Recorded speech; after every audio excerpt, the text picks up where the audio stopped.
Taxminan 13 yoshligimda uxla olmasdan yotganimda o'zimga bitta savol berganman. Tushimdagi odamlarni kim boshqaradi? To'g'risi, tushimdagi bu odamlar qandaysiga bunaqa mustaqil harakat qiladi, hayronman. Xohlagan ishini qilishadi. Men ularga rol bermagan bo'lsam yoki men ularni boshqara olmayman ham. Axir hammasi mening ichimda sodir bo'layotgan bo'lsa, nimaga men ularni boshqara olmasligim kerak? Yo'q. Ey, qaragin, tushimdagi odamlarni kim boshqarar ekan deb babcha o'ylanib qoldim, ishon. Kim boshqaradi? Miyang boshqaradi-da. Miyam.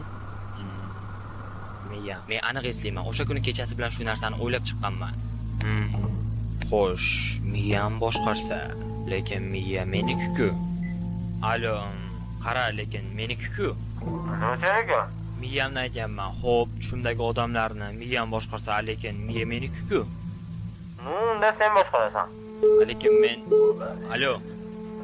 O'sha vaqtida o'ylaganida men tushimda hatto o'zimni ham boshqara olmayman-ku. Boshqalarni qanday boshqaraman?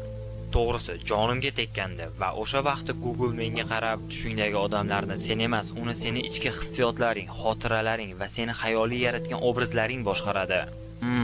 Yaxshi javob. Demak, shunda men tushimda ham o'z xohishim bilan xohlagancha kontrol qila olmayman yoki qila olamanmi?